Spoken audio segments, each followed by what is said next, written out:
नमस्कार, स्वागत है आप सभी का प्रशासनिक गुरुकुल की इस कक्षा में। मेरा नाम है देवाशीष मिश्रा और आज का जो हमारा विषय है वो है राष्ट्रीय भू स्थानिक नीति 2022 यानी कि नेशनल जियो स्पेशियल पॉलिसी 2022। हाल ही में सरकार के द्वारा ये जियो स्पेशियल पॉलिसी लॉन्च की गई है। क्या होता है जियो स्पेशियल डेटा? तो अगर आप सामान्य अर्थों में समझना चाहें तो भू का मतलब है यहाँ पे ज्योग्राफी से, यानी जो भी भौगोलिक विशेषताएं हैं उनको अगर हम शामिल कर लें, किसी स्थान की भौगोलिक विशेषताओं को अगर हम शामिल कर लें और इसके साथ में वहां की स्थानीय विशेषताओं को हम शामिल कर लें। स्थानीय विशेषताएं दो तरीके की हो सकती हैं, या तो स्थिर विशेषताएं होंगी वहां की, या कुछ गतिशील विशेषताएं होंगी, तो वो भू स्थानिक कहलाता है। हम भू स्थानिक समझ लें, फिर नीति के प्रावधान क्या है, क्या अनुप्रयोग है, सरकार क्यों ला रही है, क्या सरकार के लक्ष्य है, इन सब के बारे में चर्चा करेंगे। तो भौगोलिक विशेषताओं का मतलब है कि वहां पे उच्चावच कैसा है, रिलीफ्स कैसे हैं वहां पे, मतलब कहाँ पे जमीन की ऊंचाई कितनी है, कहाँ हिल एरिया है, कहाँ प्लेन है, इस तरीके की चीजें। इसके अलावा वहां के जल संसाधन किस प्रकार के हैं, वहां का तापमान, वायुमंडल वगैरह किस प्रकार का है, वहां के वन संसाधन किस प्रकार के हैं, इनका सबका डेटा या मैपिंग ये आपका जियो से रिलेट हो सकता है। और स्थानिक का मतलब है कि उस स्थान विशेष में ये डेटा क्या है, इसकी जानकारी होना, और उसके साथ में इस डेटा से रिलेटेड जो एप्लीकेशंस हैं, जो इनके अनुप्रयोग हैं, वो उस स्थान की स्थिर और गतिशील अवस्थाओं में आते हैं। जैसे अब मान लीजिए हमें भूमि के बारे में पता चल गया, उच्चावच से हमको ये पता चल गया कि कहाँ पे भूमि है, कहाँ पे हिल है। अब भूमि के बारे में पता चला तो भूमि में से कितना क्षेत्र कृषि क्षेत्र में आता है, ये उस स्थान विशेष की बात हो गई कि वहां पे कृषि क्षेत्र कितना है, वहां पे कितना बंजर भूमि का क्षेत्र है, कितना उत्पादक क्षेत्र, ये सब हमने देख लिया। कृषि क्षेत्र में और डिटेल में जाएंगे तो हम ये भी निकाल सकते हैं कि किसी फसल का क्या स्पेसिफिक डेटा है, उस क्षेत्र में गेहूं पैदा होता है, चना पैदा होता है, सरसों पैदा होती है, सोयाबीन पैदा होती है, क्या पैदा होता है, ये भी हम निकाल सकते हैं। गतिशीलता का मतलब यहां पे ये है कि यहां पे जो प्रोडक्शन का डेटा है वो ईयर वाइज कितना है, मंथ वाइज कितना है, ये सब चेंज होता रहेगा, ये गतिशील डेटा है। तो किसी भी स्थान विशेष का जियो स्पेशियल डेटा का मतलब है कि उस स्थान विशेष की जो स्थिर और गतिशील अवधारणाएं हैं उनकी सबकी, इन सब पूरे डेटा को जब हम एक साथ संकल्पना करते हैं तो उसको हम बोलते हैं जियो स्पेशियल डेटा।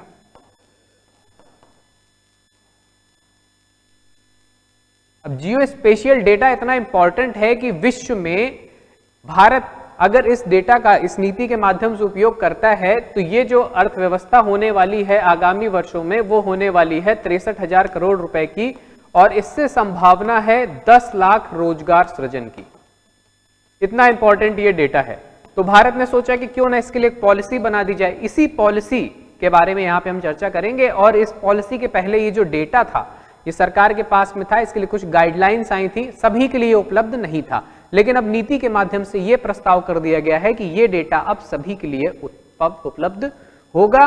और इसके साथ ही यहाँ पे जैसे अब जल संसाधन है, तो जल संसाधन में वहां पे नदी कितना है, नदी में वहां पे क्या क्या, मत्स्यन का क्या क्षेत्र है, और मत्स्यन का उत्पादन डेटा हम निकालेंगे तो वो गतिशील होगा। मत्स्यन का मतलब कौन सी मछली की प्रजाति वहां पैदा की जा सकती है, किसके लिए अनुकूल दशाएं हैं, पर्यावरणीय रूप से संरक्षण वाली कोई प्रजाति वहां रह सकती है या नहीं रह सकती है, जैव विविधता वहां पे जल के अंदर क्या है, कितना मत्स्य है, कितना संरक्षित प्रजातियां हैं, कितनी वहां पे विलुप्त प्राय प्रजातियां हैं, ये सब चीजें देखना। तो इन सभी डेटा का स्थिर और गतिशील रूप से जब हम परिवर्तन करते हैं तो वो सारा डेटा कहलाता है जियो स्पेशियल डेटा।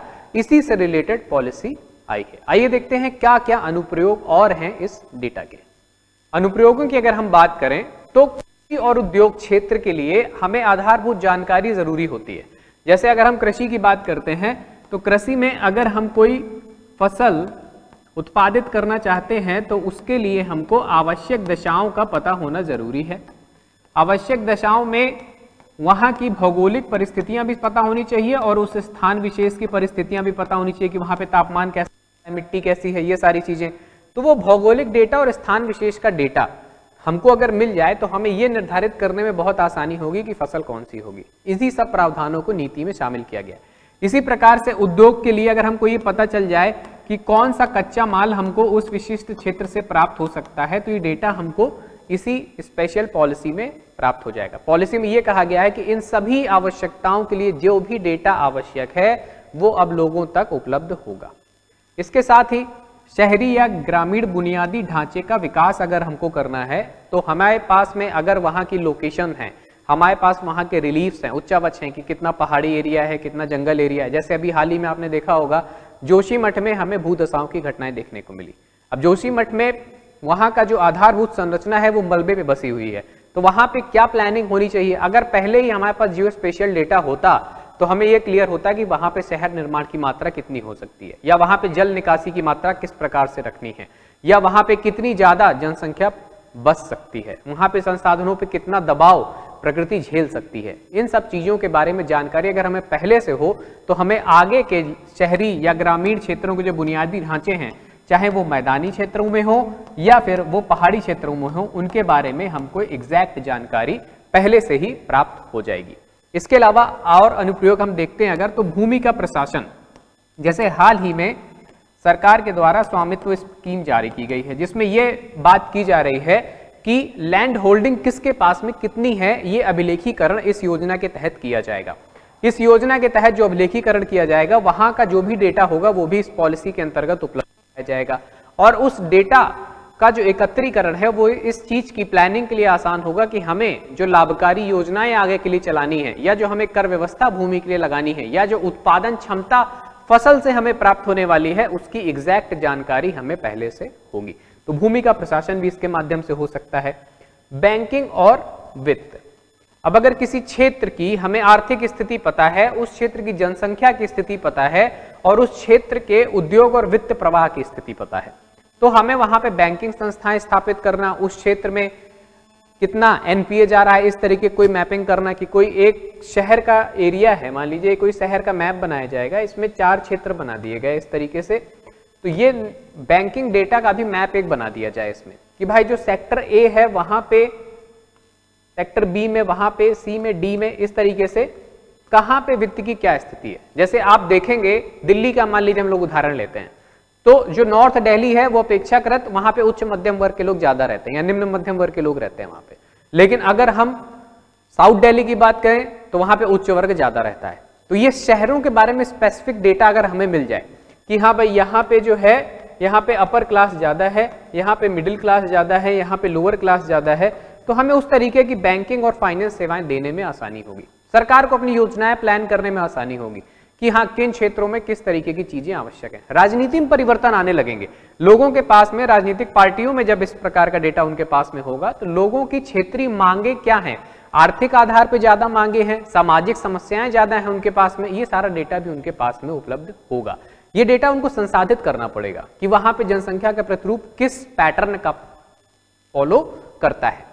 इसके अलावा स्थान विशेष के संसाधन, खनन, जल और आपदा प्रबंधन, जैसे हमने अभी जोशीमठ का उदाहरण लिया, आपदा प्रबंधन, और अगर हमारे पास में जैसे जियो स्पेशियल डेटा में केदारनाथ जैसी आपदा जो आई थी, उसके पहले अगर ग्लेशियर्स का जियो स्पेशियल डेटा होता और वहां की स्थानीय विशेषताओं हमको पता होती कि इस तरीके का ग्लेशियर वहां पे बन रहा है और वो क्षमता से अधिक है, इस कारण से वो प्रवाहित हो सकता है जिससे भारी जनहानि होगी, तो इस तरीके की आपदा से पहले ही आपदा पूर्व प्रबंधन किया जा सकता था।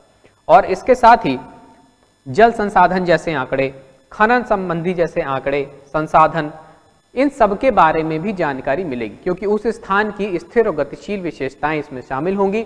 सामाजिक योजनाओं के निर्माण, वितरण सेवाएं, सरकार किस तरीके से फंडिंग करे, किस तरीके से सामाजिक योजनाएं चलाए, वहां पे आदिवासियों की जनसंख्या कितनी है। अब जैसे अगर ये पता है तो वहां पे आदिवासी प्रमुख योजना चलेगी, अगर किसी क्षेत्र की अल्पसंख्यक जनसंख्या के बारे में जानकारी है तो वहां पे अल्पसंख्यकों के लाभ योजनाएं चलेंगी। तो जो भी सामाजिक योजनाएं हैं वहां पे डेटा के माध्यम से सरकार उनको बहुत इफेक्टिवली, डीपली पेनिट्रेटेड करके संचालित कर सकती है। अन्य आर्थिक गतिविधियों का संचालन भी इस डेटा के माध्यम से किया जा सकता है। आइए अब समझने का प्रयास करते हैं कि ये डेटा निकाला कैसे जाता है, यानी ये डेटा निर्मित कैसे किया जाता है और ये इसमें कौन कौन सी प्रौद्योगिकियां शामिल होती हैं। भूस्थानिक प्रौद्योगिकी के लिए जो डेटा निकाला जा रहा है उसमें 3 प्रौद्योगिकियों का खास योगदान है। पहली है जीआईएस यानी ग्लोबल इंफॉर्मेशन सिस्टम, भौगोलिक सूचना प्रणाली, दूसरी है रिमोट सेंसिंग और तीसरी है जीपीएस यानी ग्लोबल पोजीशनिंग सिस्टम। तो पोजीशनिंग सिस्टम से हमें लोकेशंस मिल जाती हैं, इंफॉर्मेशन सिस्टम से उस स्थान विशेष का गतिशील डेटा मिल जाता है, और रिमोट सेंसिंग के माध्यम से बहुत सारे ज्योग्राफिकल डेटा, वहाँ का वन स्थिति कैसी है, वहाँ का उच्चावच कैसा है, वहाँ के संसाधन जल कैसे हैं, ये सब हमको रिमोट सेंसिंग से पता चल जाता है।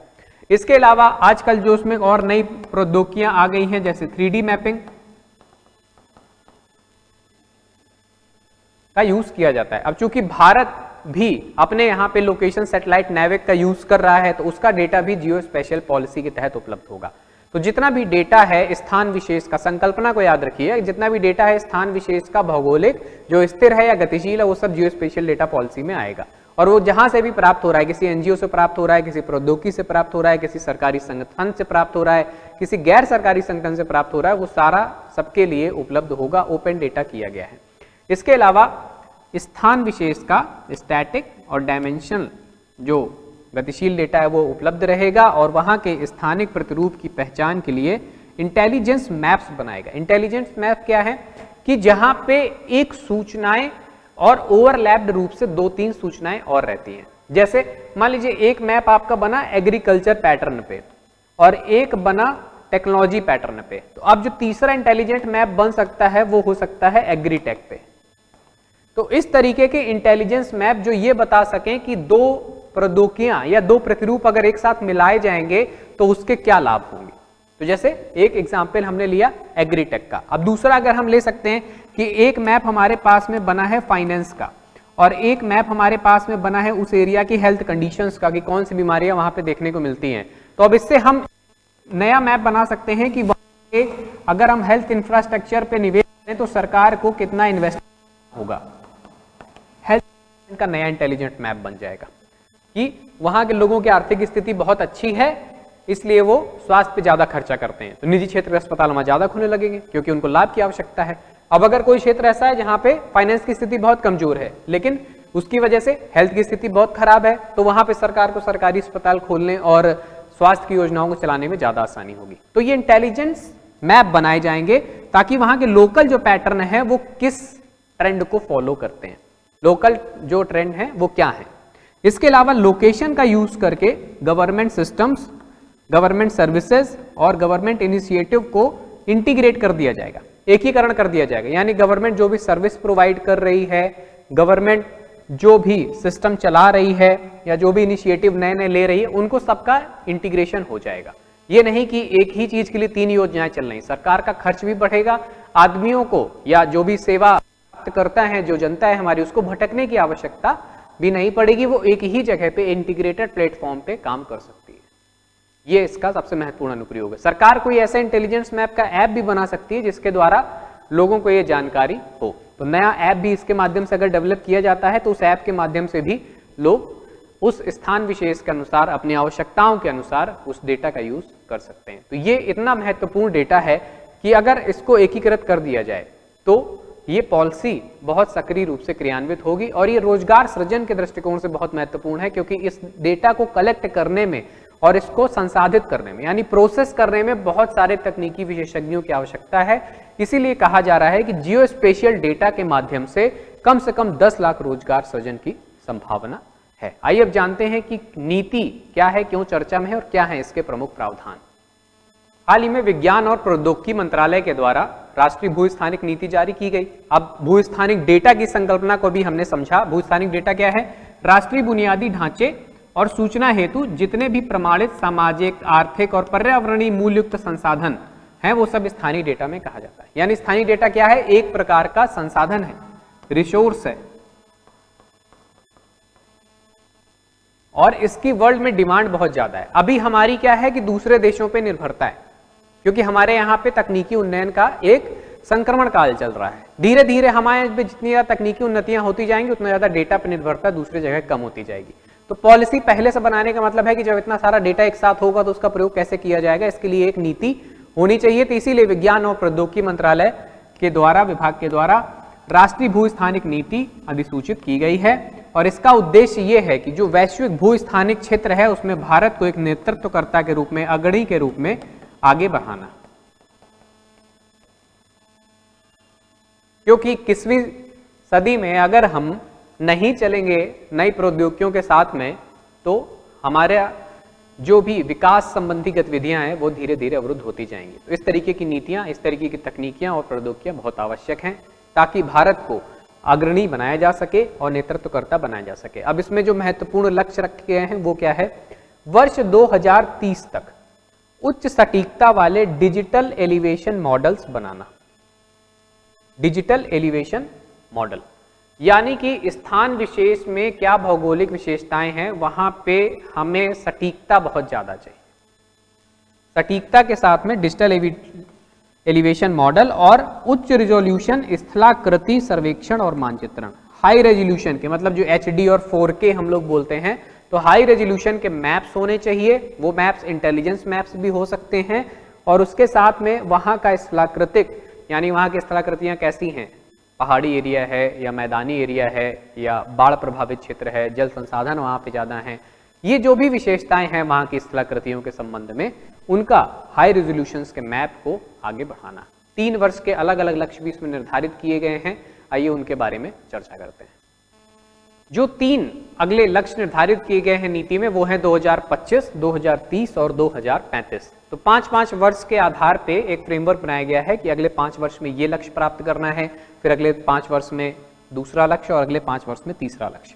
तो पहला जो है वो है हमारा 2025। इसमें यह है कि जो भी जियो स्पेशियल डेटा मिलेगा उसका लोकतांत्रिकरण होगा, यानी कि सबके लिए उपलब्ध होगा। लोकतांत्रिकरण का मतलब है कि ओपन होना, सबके लिए उपलब्ध होगा ताकि जो भी नीति सेवाओं सरकार के द्वारा प्रदान की जा रही हैं, यानी पॉलिसी और सर्विसेज जो भी सरकार के द्वारा बनाई जा रही हैं या सर्विसेज जो सरकार के द्वारा दी जा रही हैं, उनका वैल्यू एडिशन हो सके, मूल्यवर्धन हो, उनका जो ग्रोथ है वो बढ़े, उसकी वैल्यू बढ़े और उसका मूल्यवर्धन हो और संबंधित व्यवसायों का संवर्धन हो। यानी जो उससे संबंधित व्यवसाय यानी जो डेटा का यूज करेंगे, डेटा के यूज के द्वारा व्यवसायों को आगे बढ़ाना या डेटा व्यवसाय को स्वयं में आगे बढ़ाना, यानी डेटा जो होगा उसको आगे बढ़ाया जाए, डेटा को बेचा जाए, डेटा का यूज किया जाए। नए तरीके के साधन बनाना चाहते हैं, कोई स्टार्टअप कंपनी अपनी स्थापित करना चाहता है, उसको डेटा चाहिए होगा वहां के अपने स्टार्टअप कंपनी के अनुरूप, तो उस डेटा के व्यवसाय को बढ़ाया जाए, डेटा के व्यवसाय का संवर्धन किया जाए और व्यवसायों के लिए डेटा का संवर्धन किया जाए। दोनों चीजें अलग अलग हैं कि जो व्यवसाय करना चाह रहा है, जैसे स्टार्टअप कंपनी है तो उसको डेटा चाहिए होगा, तो डेटा का व्यवसाय, वो व्यवसाय से डेटा खरीदेगा और उसके बाद में उस व्यवसायों के लिए डेटा, यानी जब वो आगे अपनी पॉलिसी स्थापित करेगा तो जो उसको नए डेटा मिलेंगे, जो इम्प्लीमेंटेशन होगा वो आगे उसको फॉरवर्ड करेगा। तो डेटा का व्यवसायीकरण और व्यवसायों के लिए डेटा, ये दोनों को आगे बढ़ाना है और इनका संवर्धन करना है। इसके अलावा सरकार जो पॉलिसी बना रही है उनका भी मूल्यवर्धन करना है।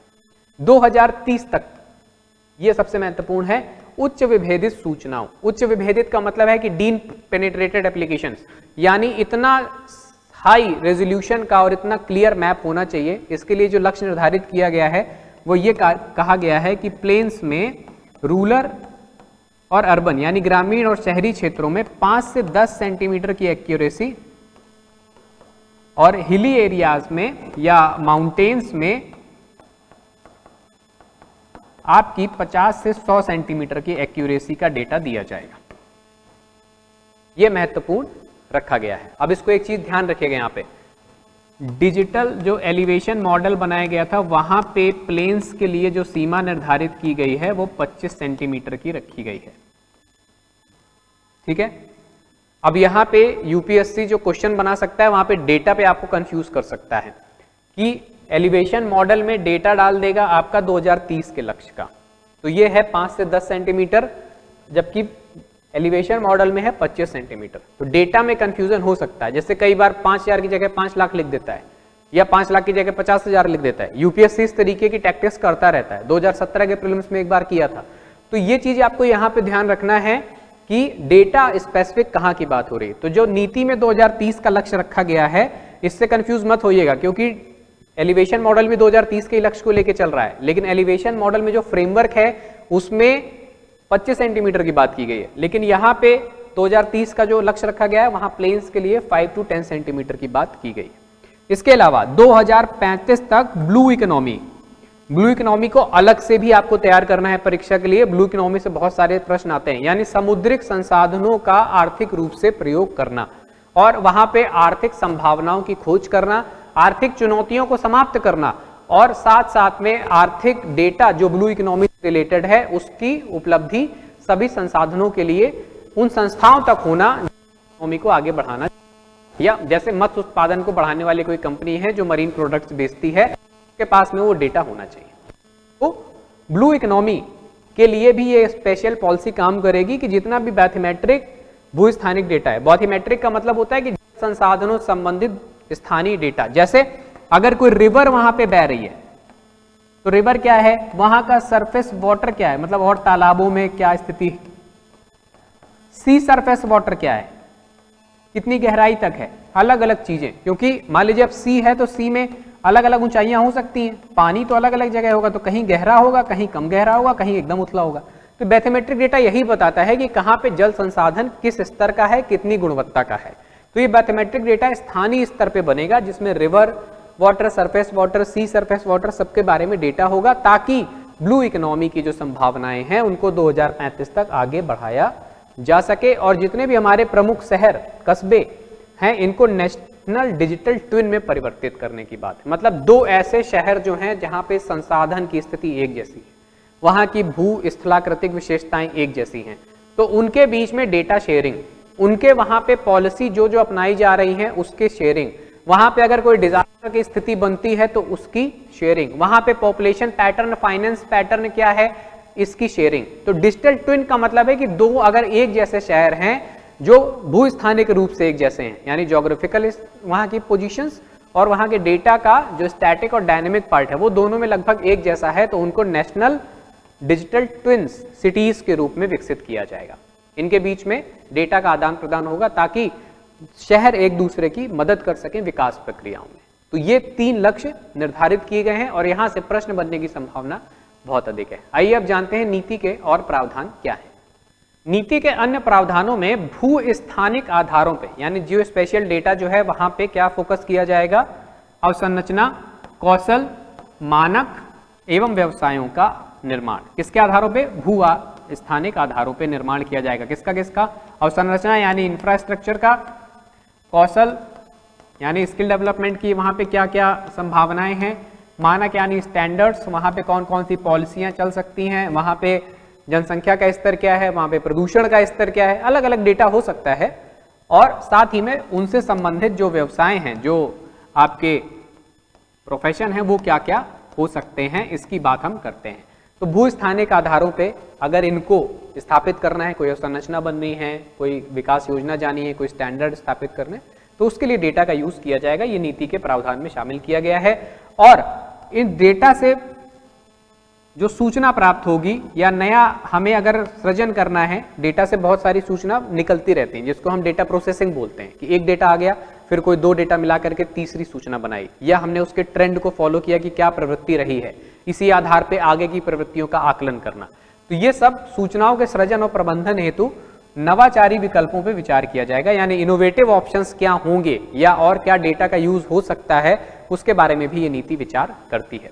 इसके अलावा GDPDC यानी राष्ट्रीय स्तर पर भू स्थानिक डेटा संवर्धन और विकास हेतु एक समिति की स्थापना की जाएगी। ये बहुत ध्यान से रखिएगा, इस पे प्रश्न बन सकता है कि इसकी स्थापना की जाएगी। इसका काम क्या होगा, रणनीति का निर्माण और कार्यान्वयन, यानी डेटा संबंधित जो रणनीति है वो क्या होगी, से उसका प्रयोग होगा, कौन प्रयोग कर सकता है, कौन नहीं कर सकता है, कितना डेटा दिया जाना चाहिए, क्योंकि सुरक्षा संबंधी चिंताएं भी तो हैं, पर्यावरण संबंधी चुनौतियां भी तो हैं। तो इसको ध्यान में रखने का काम कौन करेगी, समिति करेगी कि क्या रणनीति होनी चाहिए और उसको किस तरीके से कार्यान्वित किया जाएगा। इस सारे का शीर्ष निकाय है ये, यानी टॉप मोस्ट इंस्टीट्यूशन यही रहेगा जो समिति ये बनेगी।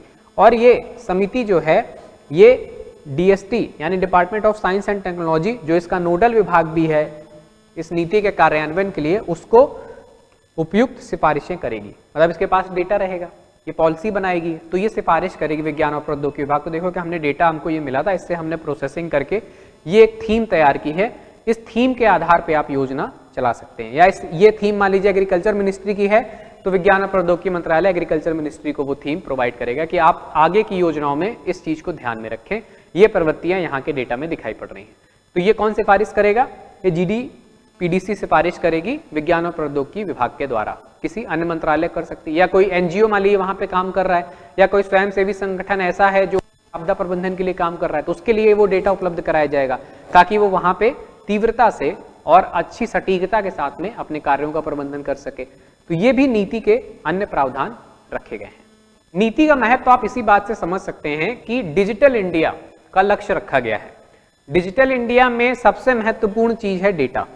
डेटा किस प्रकार का होना चाहिए, कहां का होना चाहिए, क्या विशेषताएं उसमें होनी चाहिए, ये पॉलिसी ये निर्धारित करने का एक प्रयास करती है। और कहां कहां उसका उपयोग हो सकता है, सबसे महत्वपूर्ण है सतत विकास लक्ष्य। बहुत सारे सतत विकास लक्ष्य 17 2030 तक प्राप्त करने की बात की जा रही। उसमें गरीबी से संबंधित, रोजगार से संबंधित, स्वच्छता से संबंधित, प्रदूषण से संबंधित, जैव विविधता संरक्षण से संबंधित, रोजगार और बेरोजगारी को दूर करना, इन सबसे संबंधित लक्ष्य रखे गए हैं जो कहीं ना कहीं सामाजिक, आर्थिक और पर्यावरणीय चुनौतियों को कम करने का प्रयास करते हैं। स्वच्छ पेयजल भी एक सतत विकास लक्ष्य है।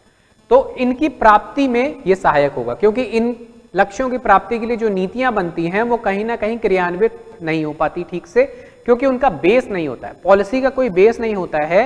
और कई बार स्थानीय स्तर पर चुनौतियां कुछ दूसरी होती हैं, पॉलिसी एक जनरल वे में बनाई जाती है। अब मान लीजिए एक पॉलिसी बन रही है, उस पॉलिसी को 5 एरियाज में इंप्लीमेंट होना है और 5 एरियाज की अलग अलग भौगोलिक और स्थानिक विशेषताएं हैं। पॉलिसी तो जनरली बनेगी ना, तो इन जगहों पे हो सकता है केवल 2 और 3 पे ही अच्छे से इंप्लीमेंट हो, बाकी 3 पे इंप्लीमेंट ना हो। अब अगर मान लीजिए ये पॉलिसी हम बना रहे हैं पॉवर्टी को रिड्यूस करने के लिए, तो पॉवर्टी को रिड्यूस करने में अगर 2 ही जगह पॉवर्टी रिड्यूस हुई तो बाकी जो पॉलिसी जनरलाइज रूप से बनी वो उतनी इफेक्टिव नहीं रही। यानी अगर हम सक्सेस रेट देखें तो केवल 40% रहा।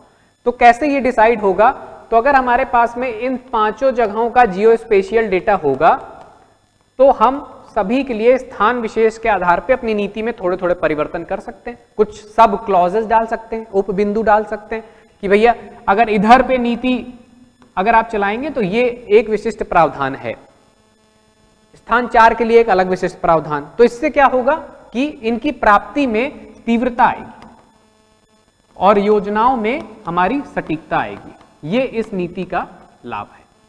इसके अलावा वह देशों पर डेटा एवं सूचना पर कम निर्भरता। अन्य देशों के पास, जैसे विकसित देश है उनके पास में उच्च तकनीकियां हैं, प्रौद्योगिकियां हैं, उनके पास में डेटा अधिक है और जितना इस डेटा का मार्केट है उसके हिसाब से ये सारे देश डेटा बेचने का व्यवसाय विश्व में करते हैं। तो हमारी निर्भरता दूसरे के ऊपर बढ़ जाती है, जिससे हमारी अर्थव्यवस्था पर भी इस डेटा को खरीदने का बोझ पड़ता है। क्योंकि अगर हम डेटा पे निवेश नहीं करेंगे तो योजनाओं पे बिना वजह का निवेश होता रहेगा और योजनाओं के परसेंटेज ऐसे ही सक्सेस रेट कम आती रहेगी, 40%, 35%।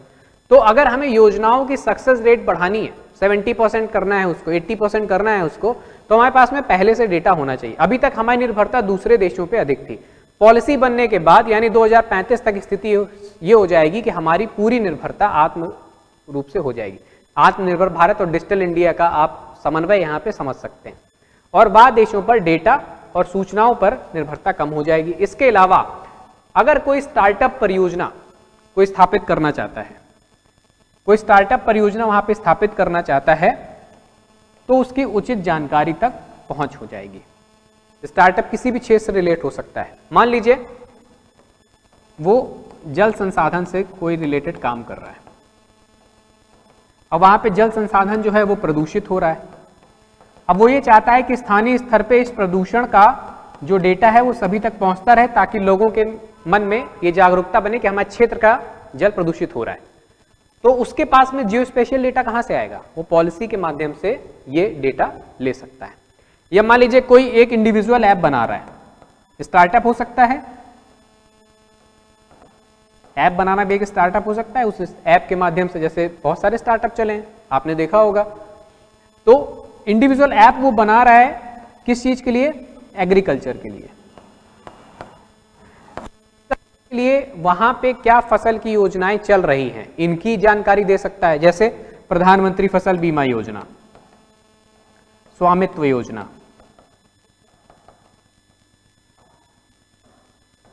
पर ड्रॉप मोर क्रॉप, अब ये सब योजनाएं चल रही कृषि क्षेत्र में। तो इनका सबका क्या स्थिति है, इनके सुविधाएं कैसे ली जा सकती हैं, इनका क्या उपयोग रहा है, ये सब उस ऐप में वो अगर दिखा सकता है तो उसको डेटा कहाँ से मिलेगा? इस पॉलिसी के माध्यम से। ये पॉलिसी का महत्व है कि ये डेटा अगर उसको मिलेगा तो वो सभी योजनाओं की क्रियाशीलता एक जगह पे दिखा सकता है। लोगों को सरकार के काम के बारे में जानकारी होगी, अपने उपयोग संबंधी योजनाओं के बारे में जानकारी होगी, सामाजिक आर्थिक विकास की जो गति है वो धीमे धीमे बढ़ती जाएगी। और इसके साथ में आपदा और आपदाकालीन प्रबंधन के बारे में भी जानकारी मिल सकती है। जैसे अगर कोई एक ऐसा सूचना का डेटा हो जहां पे लोकल लोग भी मान लीजिए उस डेटा में सहभागिता करते हैं, एक ऐसा जियो स्पेशियल डेटा का ऐप बनाया किसी ने या स्टार्टअप बनाया कि वहां पे लोग इंफॉर्मेशन आवरली बेस पे अपडेट करेंगे। अब किसी स्थान स्तर पे मान लीजिए पिछले 24 घंटों से बारिश हो रही है और वहां पे जल भराव स्थिति हो रही है शहर में, तो अब वहां के लोग अगर डेटा रेगुलर अपडेट करते रहेंगे आवरली, तो वहां के जो आपदा के लिए काम कर रहे होंगे लोग, उनके बारे में उनके पास में ये स्पेसिफिक डेटा होगा कि भाई ये अगर कोई सिटी है तो इसके इस ए एरिया में, इसके सी एरिया में बाढ़ आई है और उसमें सी एरिया में जो जल भराव स्तर है वो एक्स लेवल पे है और ये वाई लेवल पे है और एक्स लेवल ज़्यादा खतरनाक है, तो यहाँ की ओर जो सेवाओं का जो आपदाकालीन सेवाएं हैं उनका ज़्यादा पेनिट्रेशन होना चाहिए, ज़्यादा पहुँच होनी चाहिए। तो ये कैसे पता चल जाएगा? आपदाकालीन क्षेत्र में। तो ये डेटा यहाँ पे भी यूज हो सकता है। इसके अलावा सैन्य उपयोग में ये ध्यान रखना है कि नीति में जो भी सैन्य क्षेत्र का डेटा है वो किसी को नहीं दिया जा रहा है। सैन्य उपयोग से संबंधित जो डेटा हो सकता है या सैन्य उपयोग से संबंधित जो खनिजों का डेटा हो सकता है उसको सरकार ने अभी तक फ्री नहीं किया है।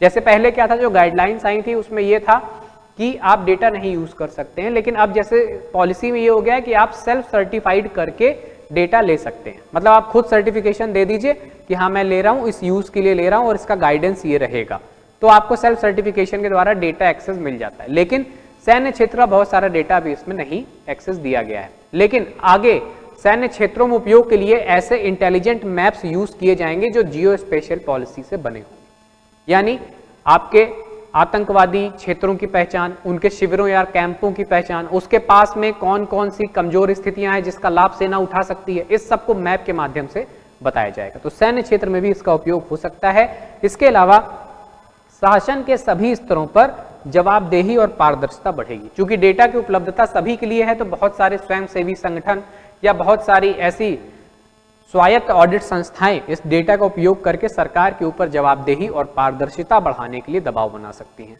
जिससे कि सरकार की कार्यप्रणाली में सुधार आएगा। भ्रष्टाचार जैसी स्थितियां धीरे धीरे कम होगी। तो भ्रष्टाचार जब कम होगा तो कहीं ना कहीं लोगों के पास में पैसा बचेगा, तो वो अर्थव्यवस्था में लगेगा, अर्थव्यवस्था की गतिशीलता बढ़ेगी। तो ये सारे नीति के महत्व हैं और ये सारे मुद्दे एक दूसरे से जुड़े हुए पूरी तरीके से हैं। आइए आज की क्लास को यहीं पे समाप्त करते हैं। आप सभी का में जुड़ने के लिए हार्दिक धन्यवाद।